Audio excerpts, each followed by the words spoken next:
Good morning and welcome to my Cloffice. I hope that you stayed relatively dry yesterday with the storm and all the rain.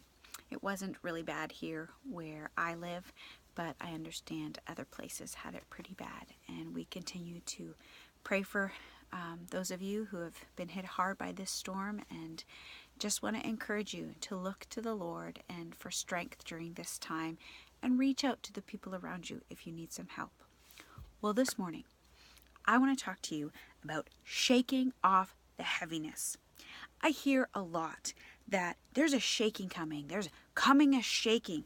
And truth be told, I believe that. I believe there is a shaking because unfortunately, our human nature requires really a good shaking sometimes to realize what's important, to realize what our priorities should be and what we should be focusing on. Sometimes we got to shake things up. Sometimes when people are acting kind of ridiculous, you might hear me say, hey, give yourself a shake.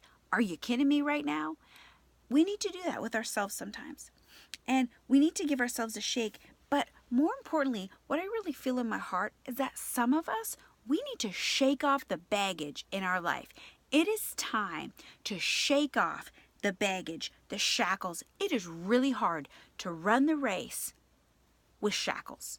It is really hard to run the race with a massive backpack on, with baggage. It's hard to really run the race and have perseverance when you are loaded down with junk. It reminds me of the John Bunyan story, Pilgrim's Progress. It is a great story. And I mean, the stuff is so right on and so true. And he wrote it in like 1678, and it's still true today. There is nothing new under the sun. All this sin around us, all this junk, all this baggage, nothing new under the sun. And you see it in Pilgrim's Progress from 1678. The stuff that he was dealing with, the temptations and all of that, we see today in our world.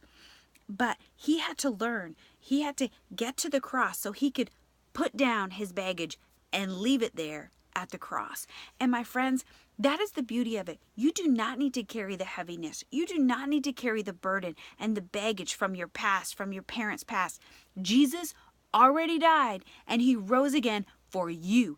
And so I want to encourage you to give yourself a shake off the heaviness, put it down at the base of the cross and say, Jesus, thank you for what you did for me. I receive freedom so that I can run the race in the fullness of life that you intended for me. So on this amazing day, I encourage you, wherever you are in your life, wherever you are, to just get on your knees before the Lord and say, Jesus, I give it all to you. The good, the bad, the baggage, the things I'm good at, I just give it to you so that I can run in freedom with you, the race that you intended for me to fulfill my purpose and my destiny. So shake off those heavy bands and lift up those holy hands to praise the Lord and worship the King of all kings. Have an amazing day. God bless.